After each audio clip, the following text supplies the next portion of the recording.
Hey everyone, things are escalating in this war, and I'm just going to let the headlines do the talking. Houthis threaten to attack all facilities, oil facilities. Sorry, Houthis threaten to attack oil facilities in Saudi Arabia amid Yemen tensions. Now, we talked about Saudi Arabia and Yemen probably about a week and a half ago, but things escalating there. Well, now this is becoming an important strategic situation in this war. We cannot separate it from what's going on in the Strait of Hormuz. Here we go. All Saudi oil facilities and vital installations will be targets for our missiles and drones if Riyadh gets involved in striking Yemen.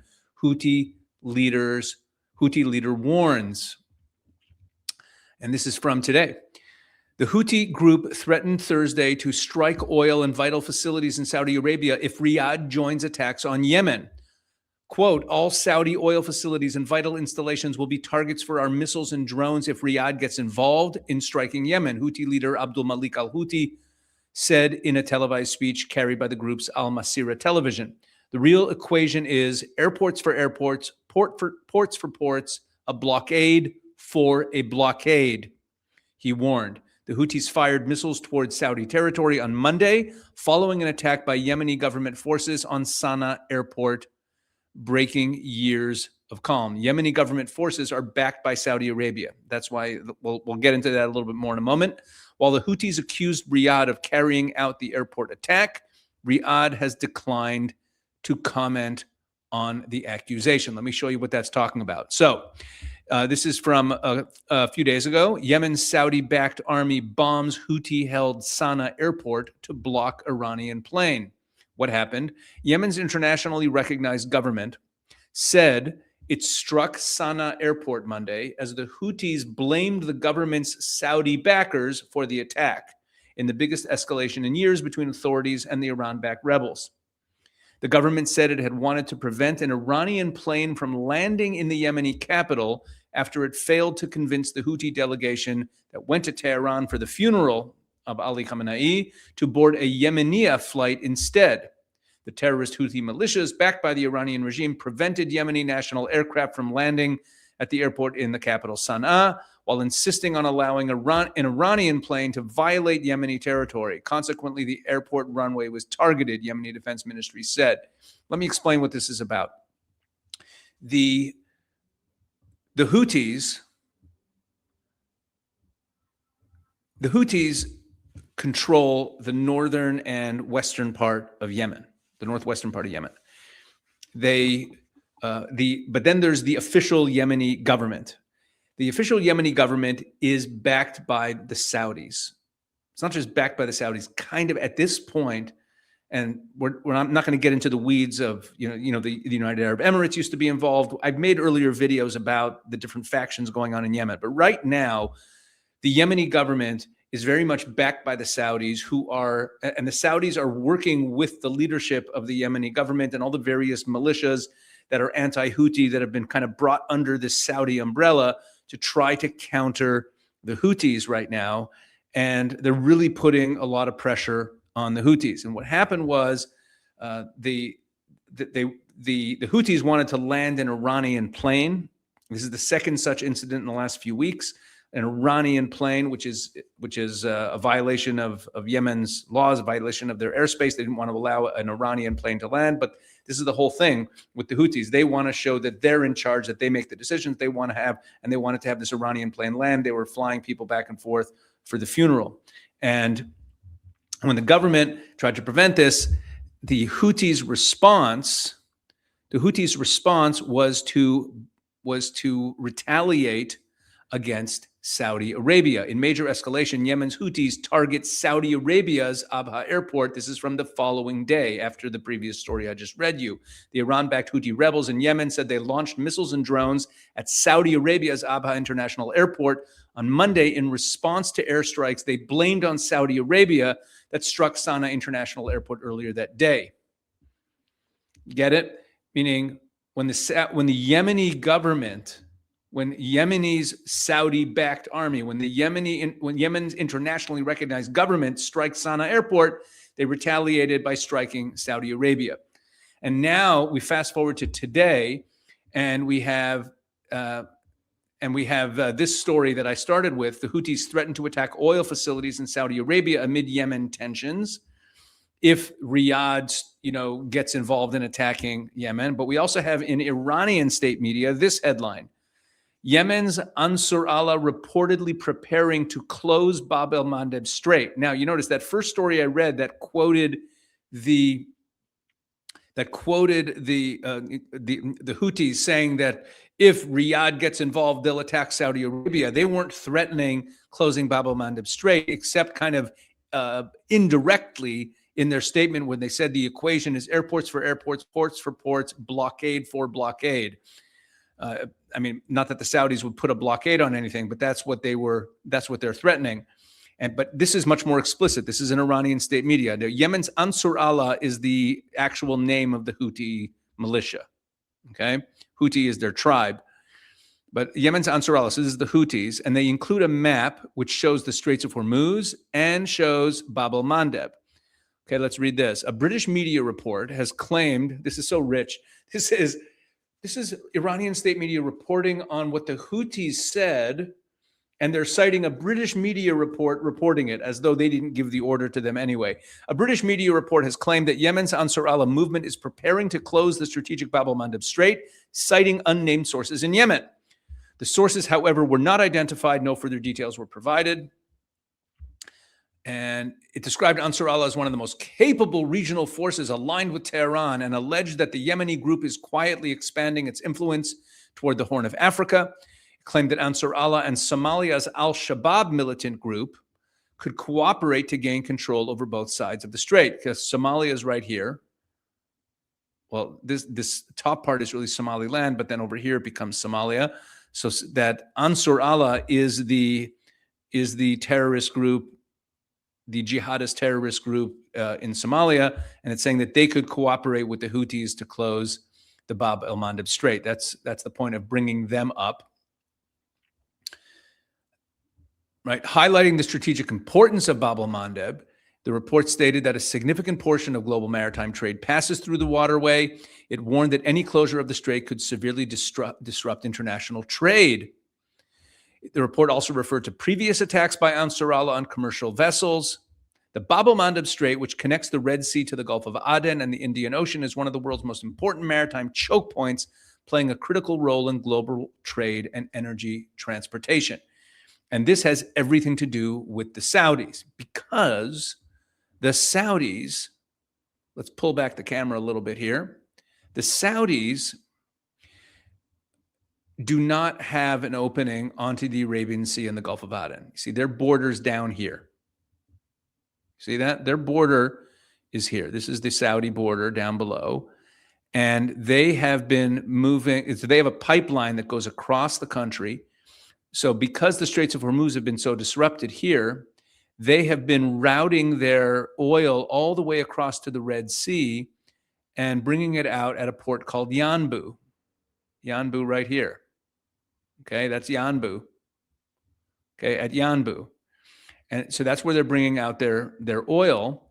But then in order to get out to the east, in order to get out to China and to the other country and India, it has to go down and out the Bab el-Mandeb Strait. Now, some of it, of course, what's going to Europe and the West could go up through the Suez Canal, but they still need the Bab el-Mandeb Strait open. So the Iranians have basically instructed here, look at this, Reuters from today. This is because, here in the Iranian state media, it says that the Houthis might close the Bab el-Mandeb Strait, but here's the real story. Iran tells Houthis to close Red Sea Gateway if U.S. hits power network, sources say. Iran has asked Yemen's Houthi movement to stand ready to close the Red Sea oil route if the United States strikes Iranian power infrastructure, 3 sources told Reuters on Thursday. 3 sources, posing a potent new threat to global energy supplies. The idea has been discussed within the Islamic Republic's leadership, and the message has been conveyed to Iran's Houthi allies.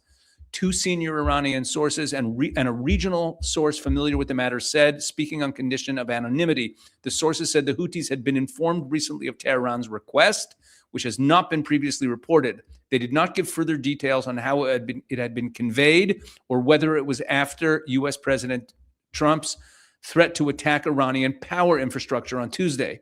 Iran's foreign ministry said a spokesperson for the Houthi group was not immediately available to respond to the request. A source close to the Houthis said the group had completed preparations to attack shipping by deploying missiles and drones near Bab al-Mandeb Strait, the gateway to the Red Sea, in Yemen's highlands overlooking Hodeidah and the Gulf of Aden, and was awaiting the order to begin. Any threat to the Red Sea and its Bab al-Mandeb gateway risks hugely exacerbating the global energy crisis triggered by the closure of the Strait of Hormuz. With the Hormuz Strait already shut, the Houthi attacks on vessels and ports in the Red Sea would leave the Middle East's two main oil export routes disrupted simultaneously, opening a new front in both the energy crisis and Iran's wider conflict with the United States. Representatives of the IRGC, who are already in Yemen, will control the decision on when to close the Bab al-Mandeb Strait. So there are IRGC officials in Houthi territory in Yemen, and they are in the situation room there, so to speak, and they are going to give the order to close the Bab al-Mandeb Strait, said the source close to the Houthis. In a sign of escalating tensions in the region, the Houthis fired missiles at Saudi Arabia after accusing the kingdom of bombing an airport under their control on Monday, breaking a 4-year truce in the conflict between the kingdom and the group. Torbjorn Solvedt, principal Middle East analyst with risk intelligence company Verisk Maplecroft, said the flare-up between the Houthis and Saudi Arabia had come at a bad time. If fighting intensifies and spills over to the Red Sea export infrastructure and shipping, it will threaten the only major alternative route for oil exports from the region. Two regional sources close to Riyadh said the kingdom was taking threats from Iran and the Houthis very seriously, adding that Riyadh was aware the Yemeni group was now closely coordinating with Iran over the Red Sea. A significant now, when the Houthis attacked shipping during the Gaza war, major shipping companies diverted their cargoes to the much longer, more expensive route around Africa. Saudi Arabia has itself diverted 70% of its energy exports through its Red Sea port of Yanbu. What I just showed you on the map there, that the port of Yanbu, that's all the way on the Red Sea coast of Saudi Arabia. The Saudis have rerouted 70% of their oil exports through their major pipeline, their east-west pipeline. Their oil fields are in the eastern part of Saudi Arabia for the most part, and they're now having the oil go all the way across to Yanbu, and they've rerouted 70% of them. But if Bab al-Mandeb and Hormuz are both closed, how does the Saudi oil get out? That is what we are seeing, folks. Any direct attacks there would be a big problem for the oil markets. One of the regional sources said Iran's clerical rulers were seeking to pressure the United States by raising the potential cost of the global economy, threatening Red Sea shipping and the flow of Saudi oil exports through the waterway, in what the source described as part of Iranian thinking. Closing down the strait would not be difficult, the source said, adding anybody with a firing rifle can interrupt the shipping. All you have to have is like a shoulder, RPG, anything that could make shipping companies not want to go through there. You don't have to have sophisticated missiles to interrupt the shipping. Iran views the Houthis as part of its regional axis of resistance, along with the Hezbollah, etc. Okay, that is the situation. So you have the Houthis saying that if the Saudis enter the war, we're going to attack, but that's not really what's going on. What's really going on, and then you have Iranian state media saying, Yemen's Ansar Allah is reportedly preparing to close the Bab al-Mandeb Strait. Yeah, there's IRGC guys in Yemen, and they're working on a plan to close it. Meanwhile, we have this escalation between Yemen and Saudi Arabia, between the Houthis and Saudi Arabia and the Saudi Arabian-backed Yemeni government that all took place over the course of the last week. And here we have from yesterday, Trump signaled support for Saudi action against Houthis. Check this out. The U.S. State Department is aware of reports that President Donald Trump has given Saudi Arabia the green light to launch military action against Yemen's Iran-backed Houthi movement following attacks on the kingdom. A department spokesman told NBN in a statement. That's this news outlet. Saudi-backed Yemeni forces struck Sana'a International Airport. It talks about the strike on the airport we mentioned earlier. The latest escalation raises the prospect of a new front in the region and heightens concerns over maritime security in the Bab al-Mandeb Strait. U.S. news outlet Axios, citing two U.S. officials, reported that Trump told Saudi Crown Prince Mohammed bin Salman, he supported military action against the Iran-backed Houthis in Yemen. According to the report, the Crown Prince briefed Trump in advance and sought his backing because the Saudis are concerned that the conflict with the Houthis could expand, requiring military and diplomatic support from the United States.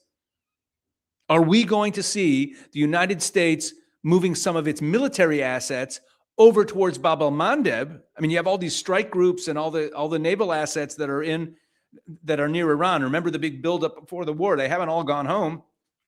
Are we going to see some of them move over to assist the Saudis? Quote, "We are aware of these reports and are monitoring the situation closely," the State Department said. Between the United States and Saudi Arabia, emphasizing the strategic partnership between the U.S. and Saudi Arabia. Very nice. The department reaffirmed that the U.S. stands firmly with Saudi Arabia against Iranian aggression, including attacks by the Iran-backed Houthis. The administration's national security strategy is based on the principle that our core interests in the region include ensuring freedom of navigation in the Red Sea and preventing the export of terrorism. That's actually almost verbatim a quote from the national security strategy document that was written that was published by the Trump administration towards the end of 2025, before this war started, where they talk about the importance of they name the Strait of Hormuz and the Red Sea as important shipping lanes that need to remain open. It's critically important to continue efforts to counter the Iran-backed Houthis and the other terrorist groups in Yemen. And Axios reported that Saudi ambassador to Washington, Princess Rima bint Bandar Al Saud, met with Marco Rubio one day later, Rubio spoke to the Saudi foreign minister, and shortly afterwards on Friday, Trump spoke to the Crown Prince. Should Saudi Arabia launch strikes against the Houthis, the group would likely seek to close the Bab al-Mandeb Strait. Okay, there you go.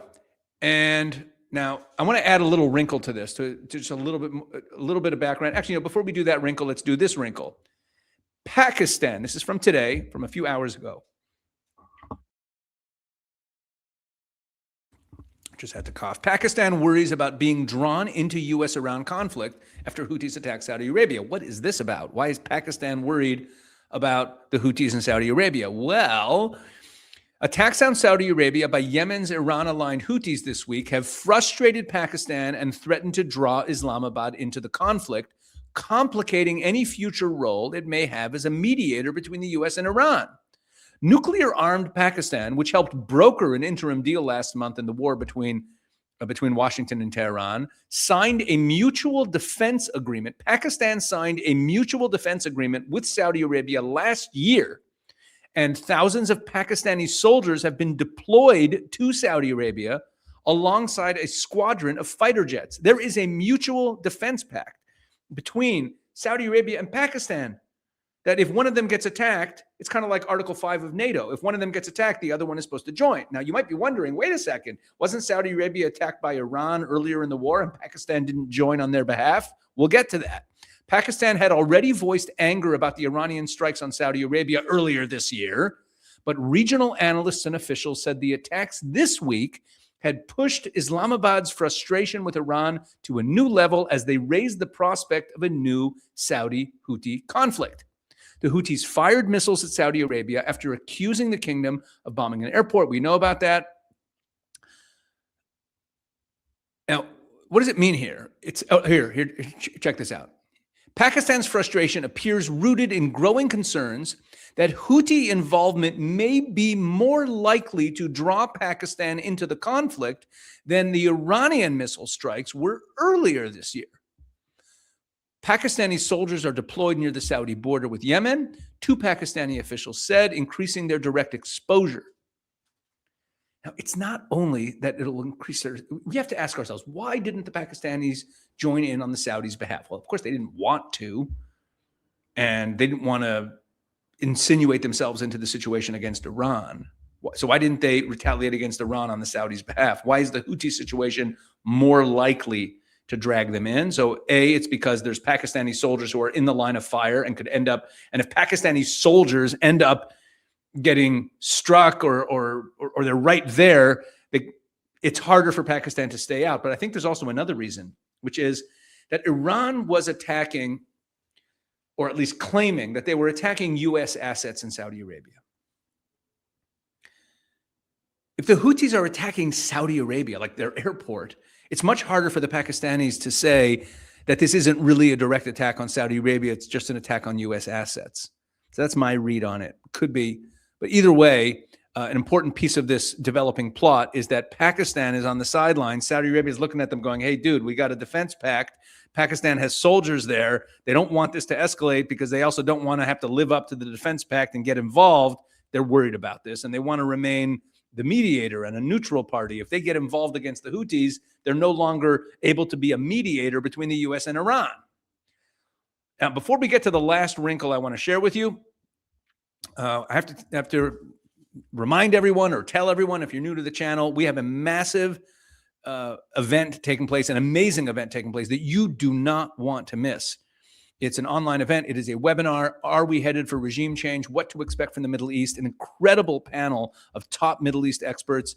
Joining me will be Brigadier General Amir Avivi, one of the top, if not the top, defense and security minds in Israel, founder of the very well-respected Israel Defense and Security Forum, one of the top think tanks and advocacy and policy shops on defense in Israel.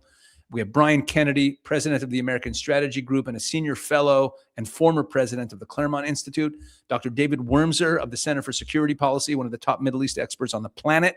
And Lieutenant Colonel Jonathan Conricus of the Foundation for Defense of Democracies, where he's a senior fellow and also a former IDF spokesman. This is 1 p.m. on Monday Eastern Time, 8 p.m. in Israel. But if you can't make it, it doesn't matter, because if you register for this webinar, you will receive a link to watch the full webinar right after it's over in your email. So whether you can make it at that time or not, you don't want to miss this webinar. And that the only way you can see it is if you register. So register in the link in the description of this video, or you can scan this QR code. Either way, register for this webinar this coming Monday, July 20th, 1 p.m. Eastern, 8 p.m. in Israel, or on your own time. Once you register, you'll get it in your inbox. So let's go back to this, to the final wrinkle in this whole story that I want to share with you. So here, this is in Arabic. I do not read Arabic. So let's just do a little translate here. Translate into English. Voila, we have this article in English. And what is this article about? This is from back in April. The Saudi oil pipeline through Yemen is back in the spotlight. And this talks about a plan, an old plan that was shelved and now is back, to build a Saudi pipeline through Yemeni territory. I'm not going to read the whole article, but here's what this article tells us. Down here, it talks about the Al-Mara Governorate. Okay, the Al-Mara Governorate is this part of Yemen right here, and it says that the Saudis have had a plan for a while that got shelved and is now back on the table to build a pipeline from their territory through this area of Yemen and down and that would come out on a port here on the Gulf of Aden, on the Arabian Sea right here. And why was it shelved? Well, it was shelved because the STC, which is the secular anti-Houthi militia that was backed by the United Arab Emirates, was in control of the eastern part of Yemen for a long time. The Saudis were at war with the Saudi-backed factions that controlled the middle of the country. Now, recently, the Emiratis pulled out their support. The STC disbanded, and the Saudis now control all, or are backing all of the government-backed anti-Houthi factions, and that includes control of this area. So this area is now kind of open more to Saudi investment and development. And this story is about the fact that now that the Emiratis are gone, now that the Emirati presence is gone, this plan is now back on the table. And look what it says right here. I'll just read the opening of it. A source in the Yemeni presidency told Arabi al-Jadid that the project is at the forefront of discussions with Saudi Arabia at the leadership level, and that technical committees are expected to be formed to prepare a feasibility study for the project, in addition to legal committees that will prepare an economic cooperation agreement regarding it.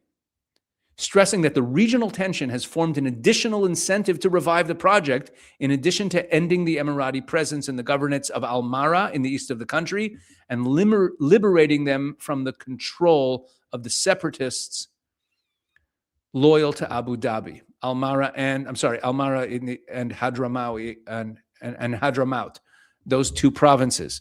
Hadramaut is the province next to this province, meaning it's the whole eastern side of Yemen. So basically, we have this Saudi project to build an oil pipeline that goes south from Saudi Arabia and completely bypasses Bab al-Mandeb.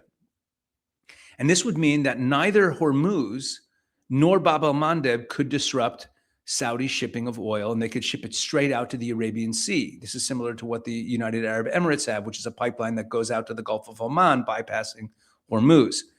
So the Saudis are now moving forward on this project so that long-term, the types of issues we're dealing with now with Bab al-Mandeb and Hormuz will no longer be an issue for the Saudis. So this speaks to a long-term impact of this war, which is that with all of the disruption in the Strait of Hormuz, one of the unintended consequences that the Iranians are causing themselves, if they could remain in power, or if some other bad actor would come into the region, is that they are incentivizing everybody to create alternative trade routes, alternative shipping routes to get oil out, so that when the dust settles on all of this, they won't be able to choke off the global economy in the way that they have been. So it's an interesting aspect of the story. We'll leave it there. I hope you found this helpful and interesting. Please like, subscribe, share, all that stuff. Please tell people what we're doing on this channel. I think it's valuable. That's why I do it every day. And I appreciate all of you for your comments, for your helping me build the channel. It's really been remarkable what we've done in only a few months. So thank you very much, and God bless you.